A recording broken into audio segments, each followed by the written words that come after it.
It's fine. Our house is always loud. Oh, I don't know. And we're live. There we are. Everyone. Where am I? I'm in the shop. I don't know. With the dog. I'm going to wait for some people to get back there. Tracy Pinter's back from her picnic. It was a week-long picnic. I'm just going to wait for people to get in here, and then I will get into this and tell you where I am and what's going on and all that stuff, because we are somewhere different. What's up, Hales Teach? Mike? Hey. It's hot for teaching. So I am biding my time right now for everyone to get in here, and then I will talk about what's going on. Niara is here from China. Good morning to you on our evening. Diana Forbes, what's up? I had a very good conversation with Diana Forbes yesterday. What's up, Ronald? There's a lot of talking going on over here. We have a special guest this evening. I'm going to talk about that in a second. And it is not the dog. Walter will not be the special guest. He will be in it anyway. School started again. Yep, I'm going to jump into all these questions. So, all right, it's pretty good. We'll jump in, and people we'll keep talking as we go. So, first of all, so can you note that we're going to start at, I have to now note when I'm starting, it's 1:17, something like that. Okay. So good evening, everyone. Good day. Good morning if you're in China. I am CJ Reynolds, and I run this thing called Real Rap with Reynolds. It's a YouTube channel. And then on Sunday nights, we do this Sunday night teacher talk, which is meant to really just help teachers to not be nervous when they're going back to school the following day. Like, I just remember, especially in the beginning of my career as a teacher, like being really nervous on Sunday nights and like feeling super awkward and not sure what to do. And this is just a place where I will answer any question that you have. You put it in the comment, unless you're that weird Satan guy that shows up every once in a while. I give that guy too much. I give him too much airtime. But anyway, and if I don't know an answer, there is a whole slew of people on the side here that will answer any question that you have. Like, so this is like a team activity.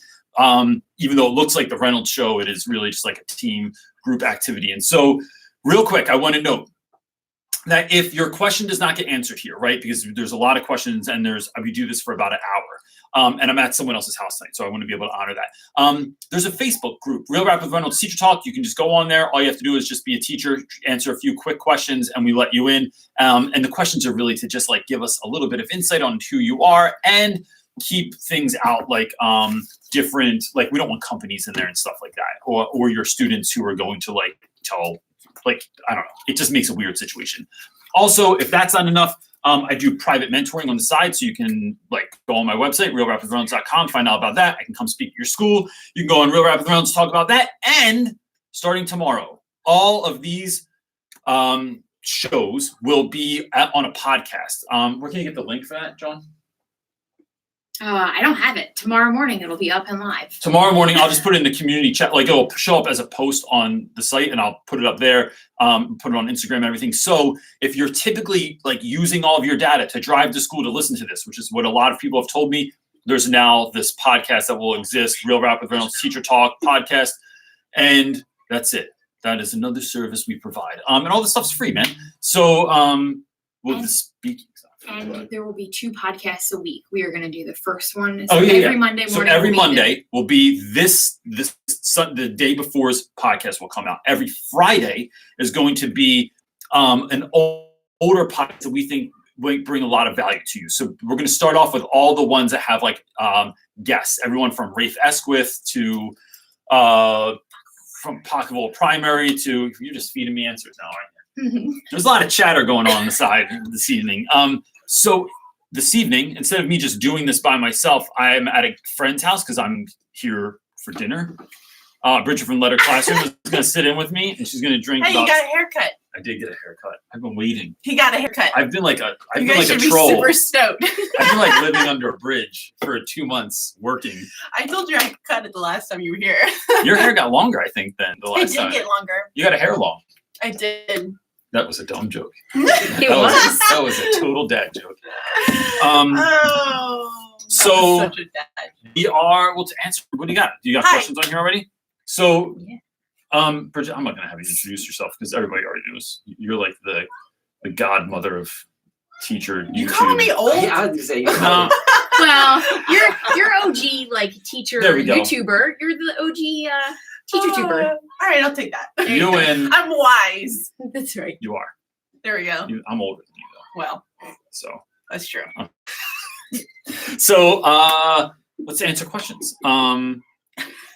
So Mike Bin Lit is at, that's really great. Sometimes people have like the most clever names, and then sometimes they have really names that like I can't pronounce most people's names. I It's wasn't really- very clever with mine. The lettered classroom. No, mine makes is no mine was a sense. terrible.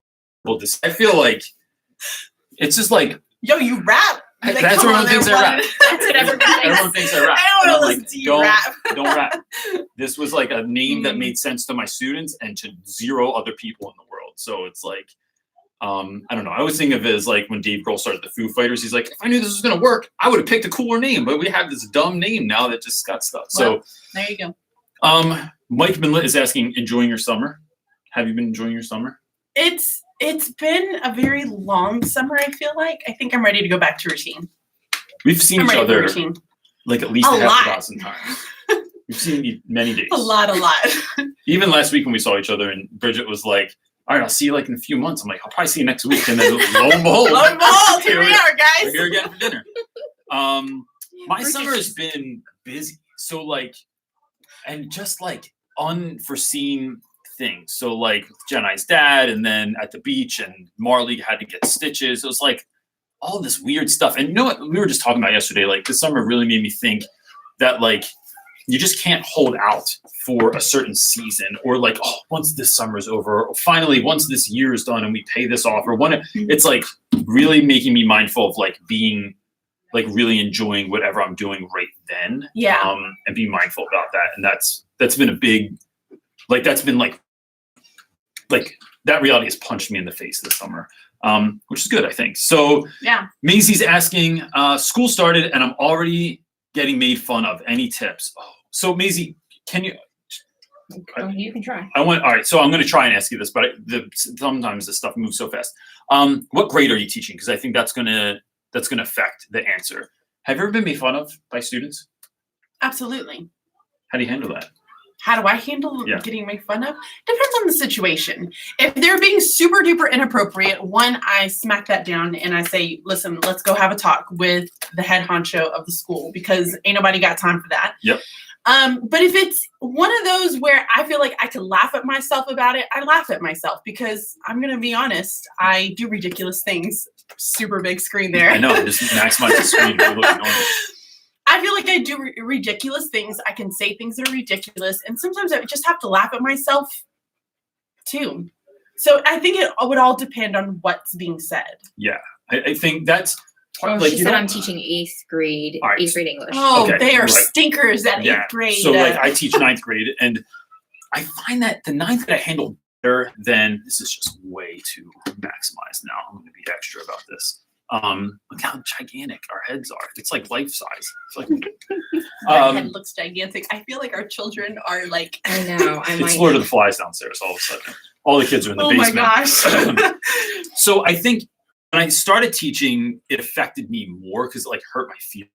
Like now, a couple of things. One, I'm just really good at making fun of people. Like I got beat up every single day of 9th grade year, and in 10th grade, I realized that get me out of almost anything, right? So I never got in a fight again in high school, but I can't even say get in a fight. Like, I just got my ass kicked all the time. It wasn't even a fight. And so, but I found that my sarcasm and my humor got me out of most things. And so I use that now, where if some kid tries to come at me, I'm just like way better.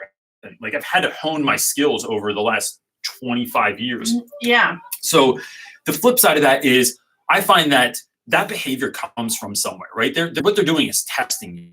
What I would do is Absolutely. call kids out on it. I've said this in 100 videos before, but like, ask someone to step in the hallway, ask someone to stay back. What you're doing is removing the audience, because making fun of someone is only good if there's an audience there to laugh at it. So if you remove the audience, then you remove a lot of the problem. And now it's just this awkward conversation of like, here's what I'm seeing in class, and I want to ask you about it, because I think what you're doing is mistaking my kindness for weakness, and that's just not going to fly. Yeah. I'm here for you to be successful. That is my whole goal in being here.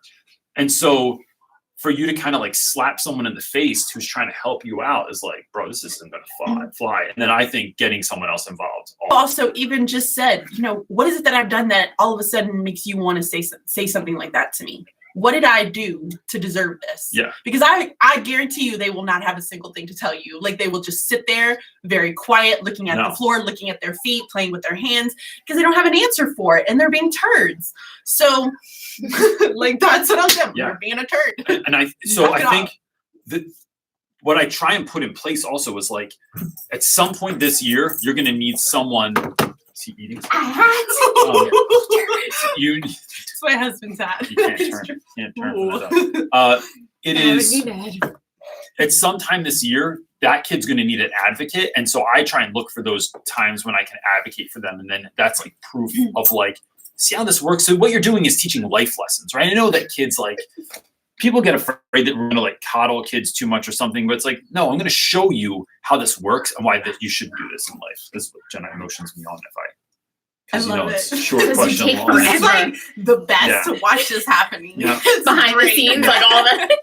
Scholarly science teacher is asking, school starts next week. What should be my priority? So what's your priority? Like we were just talking about this downstairs, like your beginning of the year. Yeah. What did you call it? Your act? Yeah, it's my opening act. Yeah, your opening act, right? So what does that look like for you? For me, holy moly. I was just gonna run down there. Our kids are just loud also. Like sometimes it sounds like they're killing each other upstairs and we go up and they're like, oh, sorry. We're playing Legos. They're probably like, oh my gosh. Opening act. So I think for me, the biggest part of it is one, I want them to feel, holy it does. that's my kid screaming like bloody murder. Someone might be nailed to the wall downstairs. I'm not sure. I'm so sorry, guys. I wish you could hear this. It's insane. It's coming through the vent. You see that vent? Yeah. It goes all the way down to my basement, and you can just hear it. Oh, yes. So bad. And so my opening act, I think the biggest thing for me is that I want my kids to feel like this is a fun environment. I want them to know that I am excited for them to be there. I want them to know that it's a safe place. It's a place for us to have fun, but to also learn, and we have certain routines and procedures in order to help make that a safe and fun environment. So like I spend the majority of it really talking about those big routines and procedures, like going to the bathroom and lining up to go to recess, and how do we, behave when we're in the cafeteria. Yeah. Like I make them say, thank you so much, have a great day, to like everyone in the cafeteria, because I find it super important. But I think those big routines and procedures are going to be the ones that I focus the most on. And then I do fun stuff like icebreakers. We do breakouts, escape the rooms. Those are super fun, and the kids really enjoy them. We eat, because who doesn't love to eat? So I typically like supply them with food. Yeah, I love to eat. That's a great idea. I got this huge bag of like these like small Takis. Takis are like the jam at my school right now. Oh yeah. We do those too. So now I have like all these Takis that I'm going to end up giving out to all the kids. I eat them myself. They're so delicious. That's why I don't have stuff in the classroom. I know, you would eat it. Unless it's crap that I'm not going to eat. We always eat. I always have like little things, like either mints or chocolates, or we're always eating. We bring lasagna in. It's good. It makes people happy. I feel like if you feed them, they'll feel good. So I have teenagers, so they never stop eating. So that makes me nervous. But I think similarly, like in the beginning of the year, I think most classes focus on this is what's not going to happen this year. Oh. This is 9th grade and it's serious. Not 8th grade anymore, kids. All right. You're grown-ups now. And so it's that kind of like, I'm going to scare you into submission talk that is so lame. And so instead, I like to just tell kids that I'm super excited that you're here. Like, this is going to be the best year. I'm going to tell you why, and I'm going to tell you how I actually got here. And like, so I talk a little bit about myself and who I am and where I come from. And that's it. Like, so my first day is only like 20 minutes per class or something like that, because we have half a day. See, I have them the whole day. So that's mine might be different, but I don't do rules. I don't do procedures. I don't do a syllabus. Yeah, we don't do rules. Everybody else is doing that. And it's like a whole day. It's like 8 periods. You were so excited to see your friends. Now you got 8 periods of all the stuff you can't do. Yeah. It's like if you went on a date with someone and they were like, look, I don't eat Chinese food. I don't see movies. I do not stay out past 11. It's like, I don't want to hear all the crap we're not going to do. That's the least exciting like conversation ever. Instead, like, what do you like? What are you into? What do you like?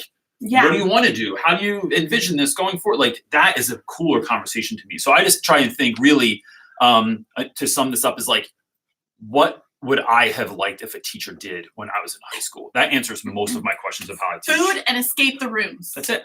That's it, guys. Just do that. And lasagna. Lauren is asking, when do you do your lesson plans? Everyone's gonna hate my answer for this, so I'll let you know. So I don't have to do lesson plans. Me neither. The whole internet just Listen, exploded. there is somebody out there that told me I can't plan for tomorrow until I know what my students can do today. And it's like so true. Like, you really can't. Who told you that? That's great. I don't know. It's fantastic, isn't it? I was But at it's a, true. Like, I mean, how many times have you made an entire week's worth of lesson plans? You're feeling good. You're going into the week. You're like, got this. I'm ready. And then like the kids just don't get it. Like, you try to do something and they don't get it. And you're like, all right, now I'm just going to have to wipe this out. Oh, it was so pretty. And you're like crossing things off. You're shifting everything. So I don't have to do lesson plans. Now I have to say, like, I do have like a curriculum that I have like typed up, and basically it's like for every unit that I teach, like, what's the gist, right? Like, what are those like skills that I have to do in a progression? And I already have those all laid out. And when I have those, that's kind of the stuff that I reference to, but I don't have to write lesson plans. Yeah, we don't have to write lesson plans either. I used to do my lesson. I did my lesson plans my first year of school.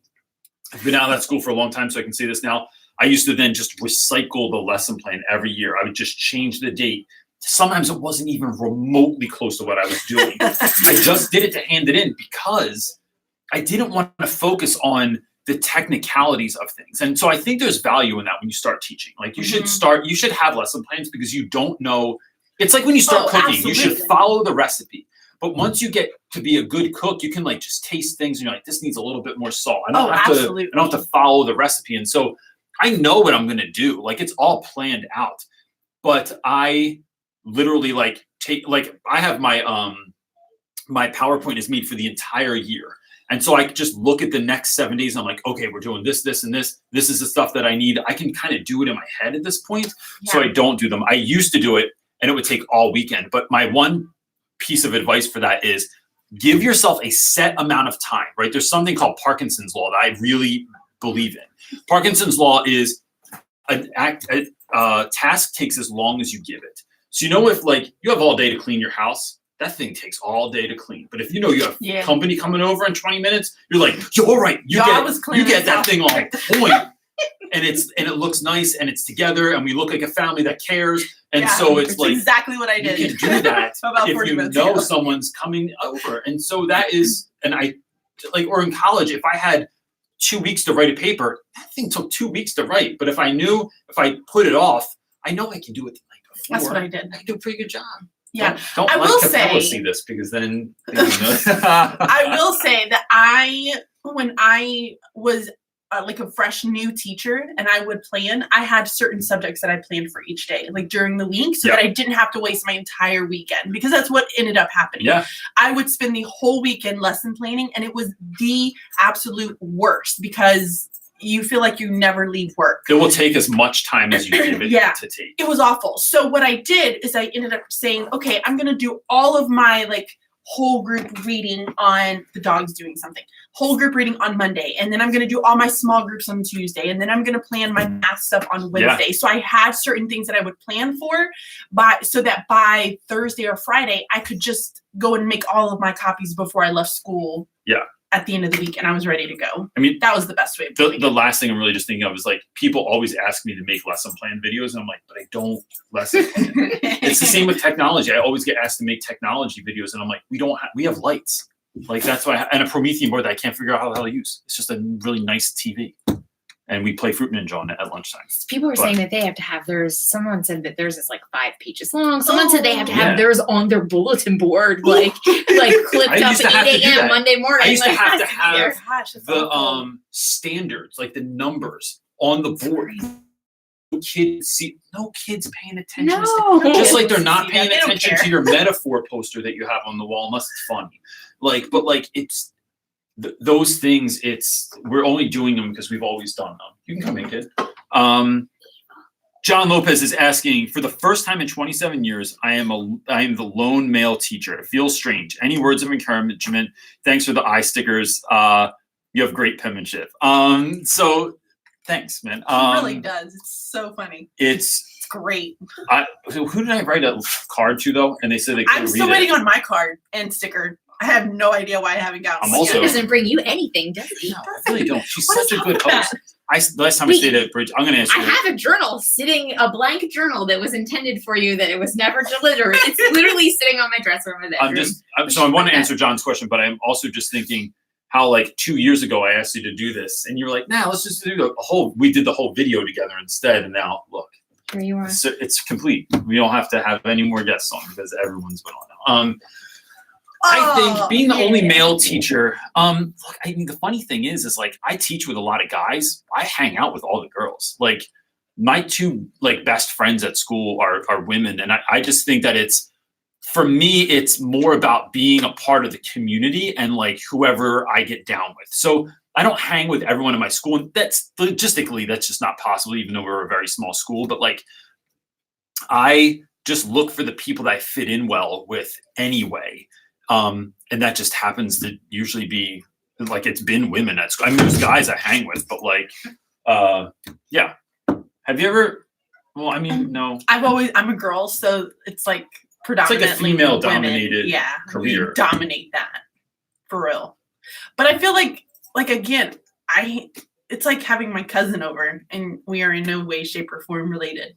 Not that we know of. We should do like one of those 23 Me and and me you things. kind of have like, what color is his eyes? Green, blue, Green, gray. Yeah. green, blue, gray eyes, It and like depends on what white you wear. hair. I don't think Pretty there's a sure good- there's no connection there. But I feel like you're my cousin. Like CJ really loves to hold on to hope. hope. He loves to hold on to hope. Yeah, so I hope that answers your question. I think it's just about being authentic, really who you are and leaning into that and then just hoping that you find people to connect with. That's it. Ryan is asking, CJ, what's going on? Nothing, man. Thanks for asking. Actually, a million things are going on. Any advice to teachers with ADHD themselves? Oh man, do I? As far as staying on top of work, remembering things to do, and staying organized. That's a really good question. Get an Echo and set alarms. Yeah, for sure. Or have certain kids in your classroom get your focus. I will have kids come up to me and say, "Hey, Mrs. Swackman, you got to focus because we only have so much time left." And I'm like, "Got it, let's do it, guys." We're so into it. Yeah. They love to be the boss. That's actually really good. I think setting alarms is good. I think so. Look, one of the things I do is on my PowerPoint, Squirrel. every activity that we have in a given period, most of them have a time next to them. So I know how much time we're spending on each thing so that I can follow the clock. And so the students also have an idea of like how long this is going to take. So like, instead of them being like, how long do we have to read for? And it's like, it says it right there. It's 10 minutes, 15 minutes, whatever it is. It takes anxiety away from students also when you do that. So, and then I automate things. I think, Jocko Willink says that discipline equals freedom. And the idea that the less things I have to think about, the less things I have to do or plan for. So like during the school year, if I run in the morning, my clothes are set out the night before. I wake up, I go downstairs and I read and I meditate in the morning. It's the same thing every day. Like if someone was tracking my movements, they would be so utterly bored that it's the same thing. But in that routine, it frees me up from having to do other things. So my grading happens like I take my papers, I put them in the same file bin that says to grade. I grade them and then I move them into the one that says graded. That's it. They don't go anywhere else. So when kids are like, you lost my paper, I'm like, it's literally impossible. I take them, I put them there because I'm going to lose them otherwise. So everything's labeled, everything has a place, everything's in its place. That's what helps for me. Or get help. So like with our business stuff, like I said before, like having Edie, who's probably on here now. Edie has done such a good job at like organizing my life because some people are just like that. Like Michelle from Pocketful Primary, who even has her cell phone, like her icons It's are amazing. It is and hilarious at the same time, where it's just like, so that would be my advice. So I don't know that I was ever. Have you been diagnosed with ADD? No. I self-diagnosed. I think I went on WebMD. It's either ADHD or lupus. I'm not really sure. That's what they always say. Everything on WebMD is you have lupus or cancer. I'm like, I'm getting like phantom smells. They're like, it's probably brain tumor. And I'm like, and then I go to my doctor and I'm like, and they're always just like, please. You just gotta clean your stop ears. Stop Googling things. Yeah. Blow your nose. You'll be all right. Stop going on WebMD. Jill Chapman. Jill Chapman's on all the time. We love her. Hi, Jill. Starting my first high school job this week as a behavior coach. Ooh, Interesting. that's awesome. At an alternative school. Hearing some pretty violent Even more stories. awesome. What's a prissy girl like me gonna do? These are really good questions. You got this. Have you ever taught in a school where you felt like it was too tough for you, or like a situation where you were like a little bit nervous how you were gonna handle it? My first year at the school that I'm currently at. Really? Yeah. How come? It was just a completely different environment. Now, granted, I also came from teaching kindergarten, which is mostly still a Title I school, but it was a lot of ESLs, like Hispanic population, Japanese, all of it. But when I came here, this is a totally different Title I school that I'm in. And it was so hard for me to take that mind shift from a kindergarten to a fourth grade. And then there were so many kids who had such bad life experiences that they were going through. Yeah. And it was coming out in the classroom and I didn't know how to handle it. I had no idea how to do it. And yeah, it was just, I had things thrown at me. I was called all sorts of different things. I had kids who were trying to leave. I had kids who would try to like, quarterback, whatever you want to call it, football tackle me. It was a different experience for me. Now, I mean, granted, you figure out the kids, right? You start to learn them. And I think that's what I didn't have in the very beginning. And it was mainly because I was overwhelmed. I moved from the south to the north. I was living with my in-laws. I was trying to get used to this whole different place, this whole different school, a whole different grade level, whole different curriculum. Like, it was just a very overwhelming time that I didn't know how. I wasn't, hi, that's husband. The Nazi secret husband. I just didn't know how to react to any of it. Yeah. And after a while, I started to learn that I just needed to get to know the kids and I needed to get to know them more. Where I felt like in kindergarten, it was all about like, they loved you. They loved you no matter what you did. Yeah. Like, you were just like this idol to them. Fourth grade, they don't love you as much. No, they are like high school. They're like ready for things to suck in high school. Like, they're anticipating suckiness, and seniors just want to be done. My first year in West Philly, I was put in a windowless basement room with the football team and the basketball team were in the same class. They were enormous. Duking it out? I had kids that would fight. I had kids threaten me. I had a kid the year before had gripped a teacher up, put him against the wall, and told him he was going to kill him if he did whatever he did again. And so I remember the first called that kid out on something, and he was like, "What?" And I was like, I think he cheated, and I gave him a 0. And he goes, "Do you know who I am? Do you know what I've done?" And I'm like, "Do you know who I am?" That's exactly what You don't know me. On the streets. So I know somebody that knows somebody that knows somebody. Yeah. I don't know anyone. I will call my wife. And so I think the interesting thing there is, for me, is like you are, to me, it was getting to know students, because as soon as you know them and they know you, that lessens that sort of behavior. I think in my first, like, if I was to switch schools, I think going around the neighborhood that you teach in gives you some real insight. And so if you don't live in that neighborhood, so like I don't live in West Philadelphia, but in going there, it was like going to corner stores, hanging out places, getting to know the neighborhood, getting to know the kids, going to where they played basketball, and just getting comfortable with getting a sense of where people come from. Mm-hmm. I think too many teachers parachute in, so if they're teaching, especially in the hood, they parachute into the hood and then they leave. and they don't get a chance of like, what is the neighborhood like? What's the actual community like? And they teach with these preconceived notions of what they think it's like. And I would do the same thing if I moved like here, which is far more rural where you guys live than where I live. I don't know what kids like here. Like kids are largely the same wherever you go in many, many ways, but like at their core, I think. But like, I don't know if kids like hunting or if they like riding 4-wheelers. Like what is that like where here? You get a little mixture of everything. Yeah, which is awesome. And I would dive into that more and get to know who my students are, what they like, and then look that stuff up. One of my favorite things I just want to say is the strategy of the one time that you had a fight break out in your room and they were much, much larger than you, that you were like, I can't break this up. Kind of like, what do you do when that happens? But what did you do? I do one of two things. I told them, I go, look, I'm just going to tell you right. And these dudes, like these two guys, they looked like bears. They were so big. They were like, whatever, football players, right? I said, just so you know, if you're going to get in a fight, there's no way I'm breaking it up. Because that would be like me going in the wild and breaking up bears, which is impossible. It's not going to happen. I'm too skinny for that. Yeah. And so it's like, if you're going to do it, you got to commit because it's going to go.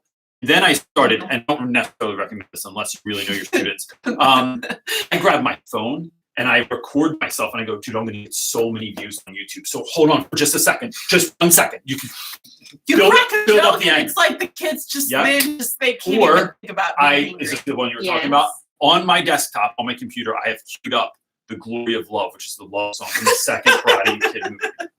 And if kids start arguing, I play it. And they just can't fight when there's love jams on. It is impossible. Or I blow bubbles sometimes. I go, this is adorable. Hold on to this. And I blow bubbles. And it diffuses what it does is, it deflates them. I think a lot of times, boys especially, take so long to fight because there's a lot of posturing, and I think everyone's really looking for an out.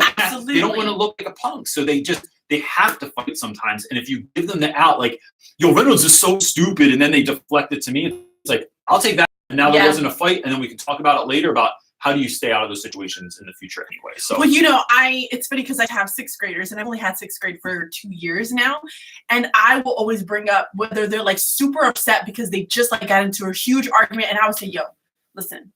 Little girl, do I need to like go and like call somebody's mama because this girl is breaking your heart? Because if that's their deal, like I will go out there and I will do it immediately. And like, and I'll just kind of mention, listen, everybody goes through this. It's called hormones. I will straight up bring it up. And again, I don't recommend this. But it makes it so ridiculous that it breaks the situation Tension. up.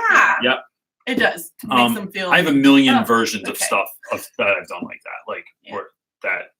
So anything weird, really, Jill Chapman, and you'll be good. Yeah. She said, I got this. Bubbles, love jams, bean cart. I got this. I'm good. Thanks, Rose. All you got to do. Advice you will find in no book ever, except for yours. Except for my books. What is the hardest part about your first week of school? Waking up. Truth, all right? Waking up, having to pee during certain times, and not being able to eat 24/7. I think first week is I don't like all the preamble. Like I just want to get into lessons. Like I just want to teach. Yeah. I don't like doing all the policies and procedures and the meetings and all the stuff. Like I do it in the moment. Yeah. Like as you're kind of going through and it's like, all right, listen, let's talk about this because I'm just noticing this is happening. And I feel like we need to talk about this and come up with some sort of a routine. Yeah. Doing it then and there versus having to feed all of that to them beforehand. They forget. Anyways, you're going to remind them 100 times throughout the entire year. So you might as well just wait until you need it at that moment and deal with it then. Absolutely. And just jump into it. Have fun. Yeah. And so I think that is, for me, is like remembering to have fun because so many teachers are on defense that first week of school where they're just like, even after the first day, they're like, oh, guess what a kid did today on the first day? And it's like, dude, just laugh at it. Like, it's just like not even worth getting upset about because you're with them all year. So I'm going to get pissed off now. Holy it's like, moly, yeah. I Don't think be just trying to have upset. fun. Just have fun with it. Just laugh. Give them high fives. Yeah. People are saying, Seriously. besides onto your waking up point, making lunch the day before, that's a new, like, and being on my feet all day. Oh yeah. Those are hard. Although you It's should just adjustment. take some slippers and Talking just all day. So my plan this year, I'm not wearing dress shoes anymore, dude. Dude, take slippers. Change it to those. Well, CJ, I more take my than- shoes off. And my I whole did. thing for this is I will tell kids, listen, if I take my shoes off, y'all take your shoes off. I don't care. Because if my feet are hurting, I know your feet are hurting. Did you ever have one of those dreams where you like show up at school without pants on or something like that, or you show up in your pajamas or anything like that? I do show up to school in my pajamas.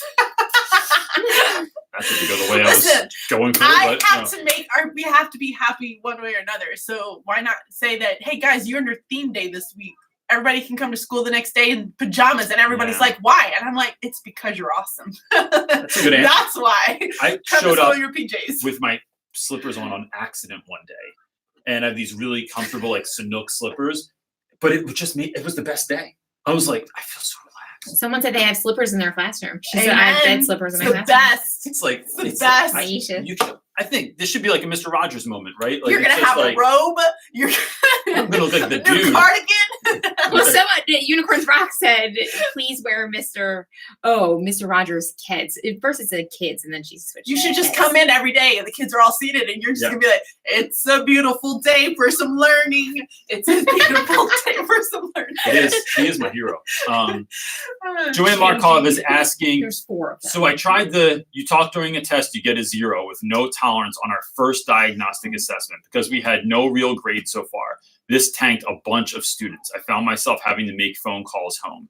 And it says, we're outraged and felt betrayed, but I know it was worth sticking to my guns because last year they really struggled with students talking once they were done, but others were testing. So how do you that's, I just take people's. Did you read all 4? Yeah, 3. Oh, okay. How do you handle blowback from kids who feel you're being too harsh? So I think that's probably the bigger question is in general. Do you have students ever feel like you're being too harsh or being too much? Absolutely. And how do you handle that? Absolutely. Trying to think of some situations where I've been really, really harsh. So with tests, I mean, while you're even thinking of that, like the reason I do that is because I tell students, you have to have a why for everything you do. I don't ever have something that is like because I said so, because I'm the teacher. Oh yeah, You know, I hate. Don't ever use the "I said so." Yeah, even with my kids, they're not gonna care. it's very rare. And the times that I do it, it's like I just don't feel like I don't feel like having the conversation right now. It's 2 o'clock. I say God bless you to someone that sneezed, 0. Because now it's semantics, right? It's like I don't want to have that conversation where it's like, all I was saying was this. It's like you can't say anything, but this is why. Because testing time is important and some kids can't pay attention. So if you start talking, then it's going to mess it up for someone else. And we are a team here. We're a community of people learning in the room together. So you can't do it because that's going to distract someone else and you are not giving them the same kindness that they were showing you. So you just take the 0. Now, look, you can oftentimes just retake the test, but you have to come back before school or after school the next day to retake the test. Unless you're like a repeat offender, then it's like, bro, you just take the loss like a boss. But I think that is me just kind of showing them that and saying like, this is not to come at you. It is to help other people and you're not respecting other people. So now I'm going to take that. The only rule I have in my room is give respect, get respect. That's it. Mm-hmm. And so that's what it breaks down to. And I think kids are usually, they're still annoyed, but like, that's just how I rock it. Like, Yeah. I feel like a lot of times I will tell the kids, go sit down. Like if it's where they are upset with me because I made a decision and it's like in that moment, that heat of that moment, I tell them to go sit and cool down. And I was like, we will talk about it absolutely later on. Because there are kids that, and I feel like my grades are going to be kind of different because I don't do grades. I have standard space. So it's all about what you know. Yeah. So I don't really give like a ton of tests per se. That's really weird to say. But sounds very hippie. it's super hippie, y'all. We all just go with the flow. Totally, man. You get an A, you get an A, you pass everything. It's fantastic. Yeah. I'm kidding. That's not how it goes. But I feel like for me, first I want to make sure that they're cool down. The second thing, like I have had kids who come up to me saying, well, why did you take my dojo? Like, because we do dojos as like a district. And why did you end up doing this? I think that you're being too unfair. And this person was doing this. And I said, but you know what? You have no idea what conversations I've had with other kids. Yeah. So it's all about giving them that conversation and like talking to them, letting them know that why behind it, and then moving forward with that. Yeah. And the kids do pretty well with that for the most part. So, I mean, yeah, absolutely. I think kids that think I'm too harsh. A point that you brought up that I think is really important is like letting students have the conversation. Right now, we're not talking about it because people are testing and it's going to go the same way. After class, come talking. I'd be happy to have the conversation because sometimes I'm wrong. I had like sometimes a little idea moment. Like a little light bulb. Yep, a little light bulb moment. I saw it. Yeah. It glowed. Well, I remember when I actually worked as a manager for Red Lobster. This was back in Houston. And there was something that they called LEAP, and it was always dealing with customers. So when you had to deal with a customer that was not happy, you would LEAP. So it's listen, empathize, apologize, and problem solve. So even for kids, like when they're upset and they think that you did something wrong, I would always allow them to talk. And I would just sit and listen. And then I would empathize. Listen, I understand that you're feeling this way. I get why you're feeling this way. Apologize. Sorry, I already said it. And then problem solve. Figure out a way to make it better.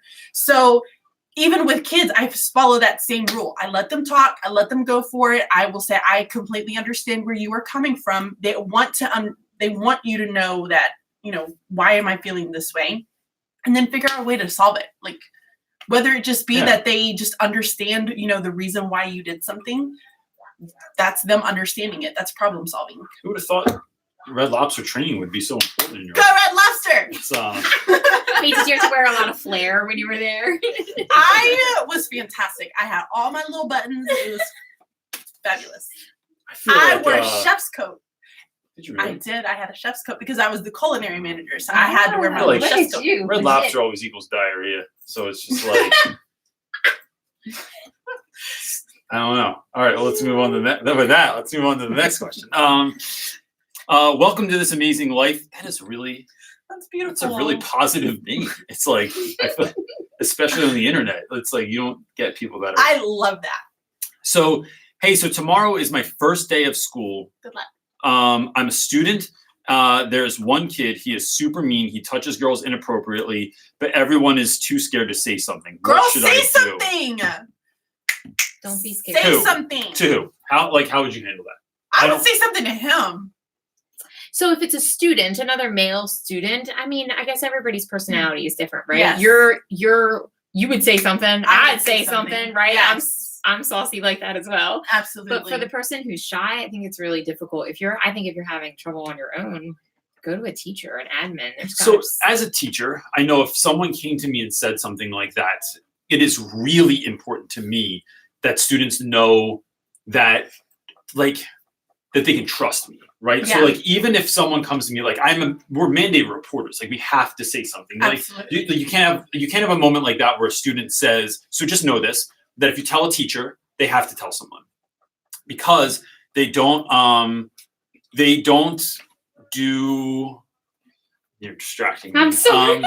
They don't, like, they can't just hold on to your secret for you. But I want my students to know all the time that, like, I'm going to tell the right person and I'm going to make sure this doesn't blow back on you. The last thing I would want is like that I tell someone they don't handle it properly. Like, immediately regret that you told that person. Or that person ends up getting beat up or something. That's why when I got my ass beat in high school all the time, I didn't tell a teacher because I knew it was going to come back on me. Like, I knew there was some long hallways, or there was a time in the bathroom where I was going to, like, it was going to catch up with me.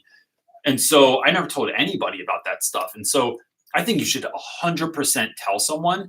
And if you're not really certain how to do that, I would even say, like, go to a teacher that you trust the most and then take it from there. And look, if you're not sure what to do with that, if you talk to a teacher and you're still not sure what to do, just email me and I would be happy to try and, like, help you out with that as much as I can. Like, I wouldn't want you to, like, leave here and then not talk to someone, so we can communicate about that. Yeah, you should not feel afraid to go to school at all. Yes. You know what I mean? That should be your safe place. Yes. Absolutely. And yeah. And I just the fact that someone would go to school and not feel that, I will right? go take care of it for you, honey. Tell me where you go. I will be there. I don't have gas to do that, but yeah, I think that's important. So just let us know, and I think that you should absolutely 100% do something about it and say something about it. How do you? This is one of my favorite names. Hot for Teaching. It's a Van Halen song. Yeah.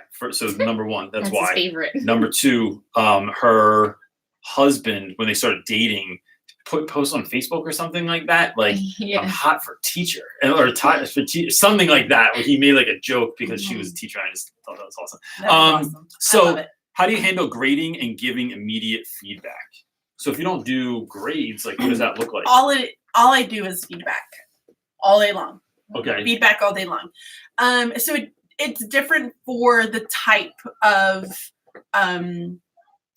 assessments or whatever it is that I'm giving. I call them all assessments, but they could be anything from just a paper that they're writing and answering. They could just be bubbling something, like it could be anything.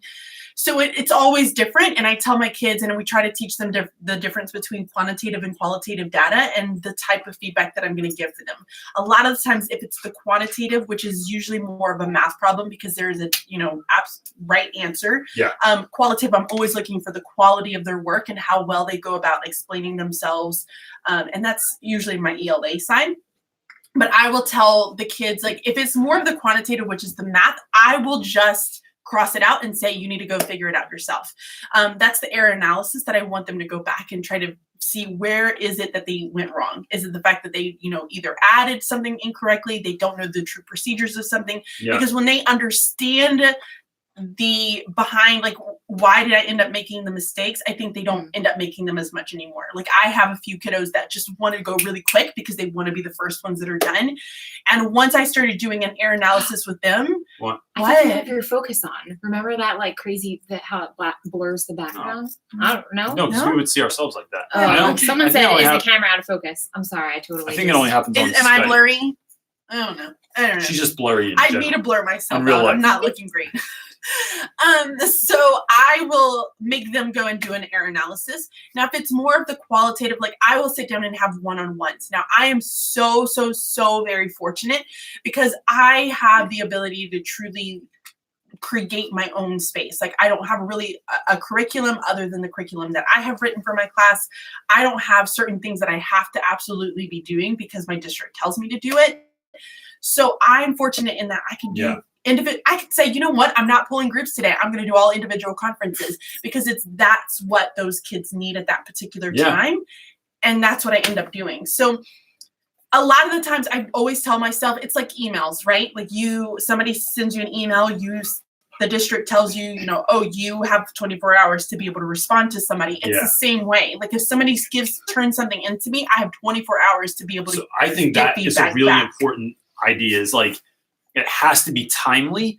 And so my grades are done back the next day, unless it's like a test, right? So like, we do have, like, I have full autonomy in my classroom, but there are like certain, so I guess 90% autonomy, but like, there's certain things we need to do, like tests, quizzes, classwork, that kind of thing. But I think handing things back in a timely fashion, so someone actually remembers the assessment or the assignment that they did. If they don't remember it anymore, it's like useless that you're giving it back now. So it's about trying to get that in quickly. And then I would rather talk to a student than write 1,000 things on their paper. So like, if something especially is like, CJ would just do videos, short video clips, and send them to all his kids.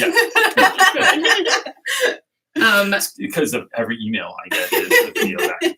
Teacher Likes Books said, not just feedback, actionable feedback that can help students take the next step in learning. So like, not just this is what you did wrong, but this is how you should fix it. Like you said, and going forward, this is what I need to see.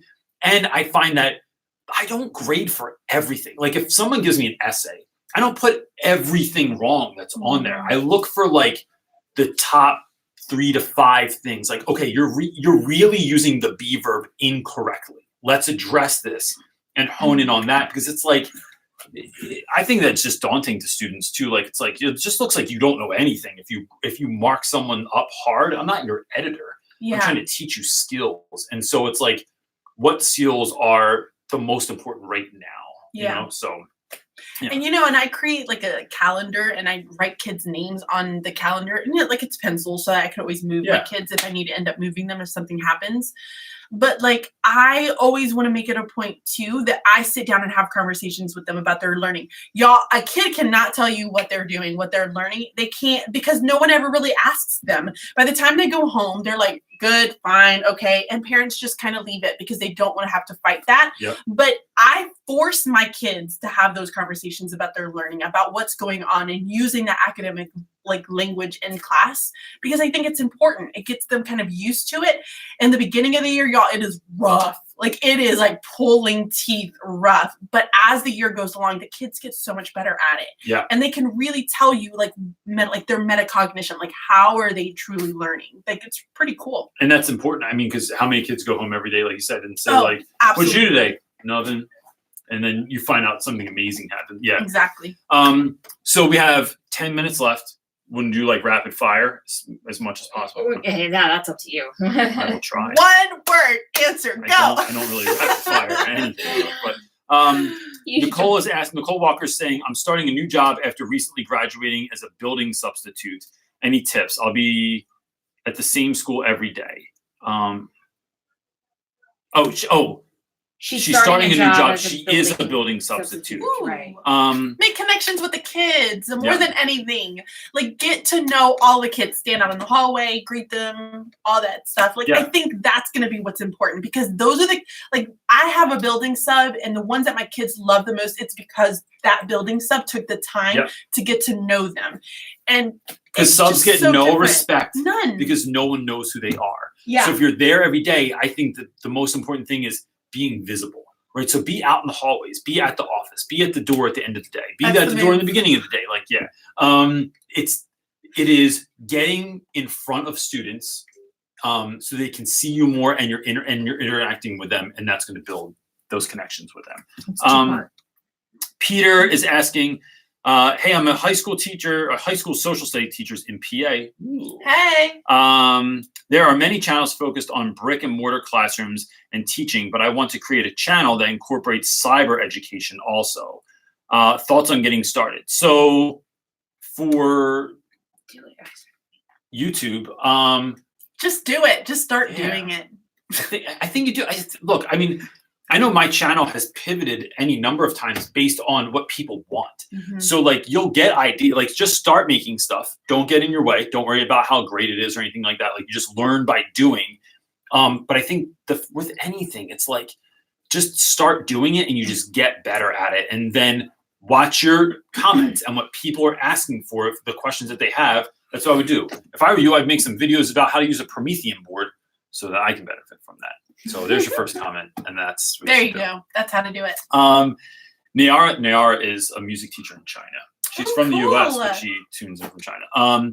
So it's a fresh year, and last year's 7th graders were tough as a whole. As us, all of us teachers are nervous about them in 8th grade this year already. Any tips on going into the year to turn over a new leaf? Gosh, I've had those grades before where you're just like, yo, this grade is tough. And it's funny because this is one of those years for me. This is one of those years that, y'all, I'm dreading going back. Like, I don't ever talk like this other than to my husband. Like, he has to hear it all the time because he lives with me. But online, like, I would never say this to people online. I would never say this to people, like, at my school. Yeah. I'm dreading going back. Why? It's a lot of things. Just in the, like, everything that's happened these past few weeks. Yeah. It is a super hard year for me. And I don't want to go back. I'm going to tell you flat out honest. I don't want to go back to school. But I'm going to do it. I have no choice but to do it. And I'm going to try to find something, one thing every single day that makes me happy. Whether it's just talking with a kid, whether it's that I go and grab me a coffee or I eat a pizza or something. A whole pizza, eh? Pizza! You didn't even go, I'm going to eat a slice. I'm going to eat a whole pizza. I think it's finding one thing every day that's going to try to make me happy. And I'm just going to hopefully get through it. I think that is 100% the key. So, like, I think that it is if you think about when you are not in a good mood, when you're not having it, when you get into a fight with your spouse, when your kids piss you off in the morning, I'm less likely to be able to deal with people's stuff at school because now I'm aggravated. Now I'm like taking off in my car, pissed off in the morning and stuff. So I'm very mindful about how I start my day, which is why I get up early and why I read and why and I only read stuff that's going to like fill me up. I'm not reading like a murder mystery in the morning. I listen to certain kinds of podcasts or only certain kinds of music on my way to school, like, because I know me and I know that if I put that good stuff in, kind of good stuff comes out. And I have to be really mindful about that, about how much I'm overworking or how many nights I go with too little sleep because I just am not at my best. And that, like when I'm happy, when I feel good, then I can, it doesn't matter what's happening. Like I can literally like have a fight break out in the middle of my class and I just handle it. Or the fights don't break out because I'm already operating on some kind of level where I don't let the energy go there in the classroom. That sounded real hippie. That's not like I was in your classroom. All the energy. Totally. Dude, all the energy in the room is just like, pink. What should I do? What should I bring for my first day of student teaching? This is Kristen. That's a great question. We have a whole video about student teaching that you should check out. Take your phone so you can take pictures and then have something to write notes. That's it. That's a really good idea. I think you don't need anything. Take notes. Nope. Have something to write in. I recommend having a notebook small enough that you could carry it around with you everywhere. Literally everywhere. Oh, and if you have one of those little pocket printers, I would take one of those pocket printers because here's what I would do. I would have my little notebook, and as I'm taking a note, I would take a picture, I would print it out, I would stick that little thing in my Isn't that genius? That's a great because idea. I'm visual, and a lot of the times like I write such chicken scratch, I can't remember what I'm connecting it to. So if I print out the little picture and I stick it to wherever I'm writing my little note, I have a memory. That's like a really good idea. Dumbledore. I didn't even know there was a pocket I have my printer. wand and I'm like taking out my little memory. You love taking notes too. When I think the other part of like being a student teacher is like showing that you want to be there, right? So like if you go on my channel, or I don't know which one, you can watch both of them. But if you go onto my channel and type in letter classroom at the top in the little search thing, Bridget and I did like a whole talk about like first year teacher. It was long. It was like it was like a 4-hour conversation putting down to a 2-hour edit. So it was hot in there, but that was anyway. There's a video that will help you with that. I think the other thing is acting like you actually want to be there. So I'm going in like not just what I'm taking, but like my mindset is that this isn't just a stop on my way to teaching. It's like, nope, I'm going to engage like I'm an actual teacher here. I'm going to get caught up in this and like want to be here. So I'm not on my phone. I'm not checking messages the whole time. I'm not texting anyone. I'm engaging with students. I'm asking about what teachers are teaching and how they're doing it. Because I feel like as a beginning teacher, it's very easy to judge other teachers and how they're doing stuff. And instead like getting clear on the understanding why they're doing what they're doing is really important. Say, what can I do? Give me something to do. Whether it's passing things out, sharpening pencils, ask for something to do. How can I make your life easier? There it is. And take chocolate. Every teacher loves chocolate. Take some chocolate. Did you just answer that question that I had? Sorry. No, she's just talking about chocolate. Olivia is asking with this?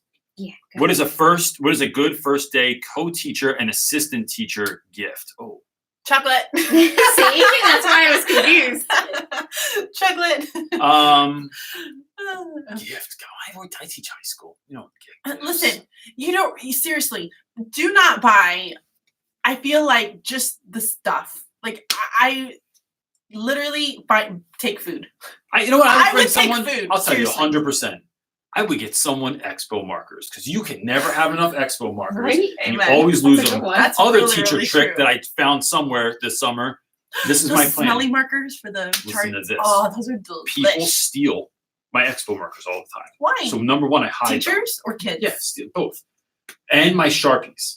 So I started at the end of last year taking my yellow caps and putting them on my black markers. So no one ever takes your yellow, because who the hell writes in yellow? What do I have, black lights in my classroom? I do. I have to say, listen, I at Target. So you need to go to Target and you need to go down like the pen aisle. And there are these highlighters. I'm not even lying. Get out of my way, It's getting real. CJ. Let's go. There goes all the hair Like from my this. thigh. Okay, there are these they're highlighters. I use these for grading. I use these for writing, and they're erasable. Y'all. Demonstration model. Okay, and then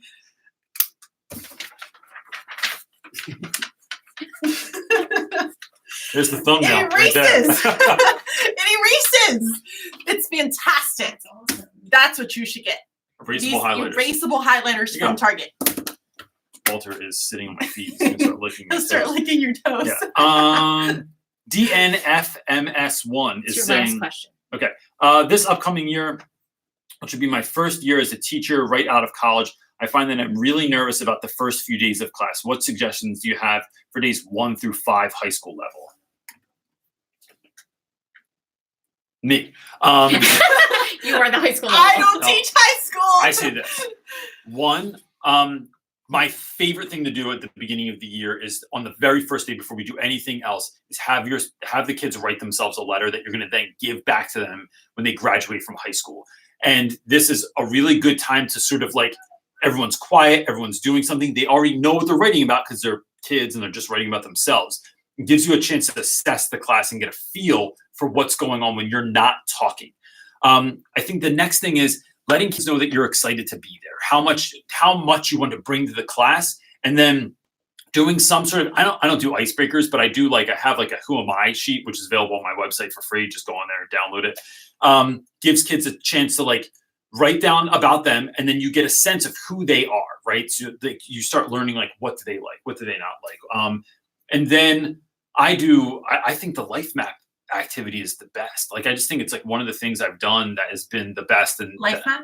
so you describe your life in 10 events from birth till now. What events made you into the person that you are today? And then I mirror that. I do an activity myself. It's a very simple Google Slides presentation. You can either have real pictures or just stuff you find from the internet in case you don't like, I don't have a picture of my birth. Yeah. And that's going to disturb everyone anyway. So, I'll just put a sun rising or something. That got weird. Anyway, so look, I think the biggest thing, bro, is like, I don't know if that's guy or girl, but is just trying to have fun. Bro. You call me a bro. Everyone do too. It's just true. trying to have fun. I think like teachers make it hard. And look, you're always going to be nervous. I'm nervous every year, man. And not to the extent that I used to be. Like, I couldn't sleep when I first started teaching. But every year I feel like they're going to figure it out that I don't know what I'm doing. It's going to be like, dude, they got him. It's been a sham for 15 years. This guy doesn't know anything. So it's just about like getting comfortable with that. Look, I want to honor the time Bridget's making dinner downstairs. Also, probably Trent was really making dinner downstairs, but She made it. We watched her. I made it. So- It's simmering. I thought maybe he was like. I turned it So- one time. Um, I You're walked the away. best. So look, if you need any other help, right? This happens every single Friday night or every Sunday night rather at 5 p.m. Eastern Standard Time. Tomorrow, this will be a podcast. It's going to come out. My boy Jake I'm is going to be putting on this a together. podcast. You'll be on the initial episode. I'm going to put the link on YouTube tomorrow, so you'll be able to like link it. It'll and be that- on our stories and all that. Yeah. I'll have it everywhere that you can find me. So the podcast will be available tomorrow. It'll be, and then there's another podcast episode coming out on Friday, which are older videos that I just think have a lot of value, and all of those have guests on them as well. You can go to the Facebook group and get help there. You can, just go to realrapwithreynolds.com and you can get anything else that you need. And that's it. Thanks for coming on, dude. Yeah, thanks. I appreciate it. It Yeah, took you're welcome. only 3 years to it's get like you to my come on house. live feed. And I know. It would have been weird if you weren't. I'm just gonna go upstairs in your room and use your computer and sit with your dog. Remember that time we were in Princeton and I was like, hey, just go use my hotel room to make your phone call. And he was like, in my hotel room. I had it at, I'm not even joking, 62 degrees. I was like, We brought a sweatshirt It was because so your house cold. is always cold. I was like, oh, bring a sweatshirt. We're going. And Bridget's house is cold. and Trey goes, we should really put the air up. I'm like, shh, they can put a blanket on, a sweater. I do not care. I am not turning my AC down And my wife up for them. It's and not son happening. would not care I'm the only one that's just like, when we did the work day recently, when we were here hanging out, I was like freezing my ass off. Yeah. And I put sweaters, a little hat. Feels good to be cozy. I'm hungry. All right. All right, gang. Thanks so much. See you next week. Peace. Bye. This is the awkward ending where I have to hit all this stuff, and then it's like you think it ends, and you're smiling for a long.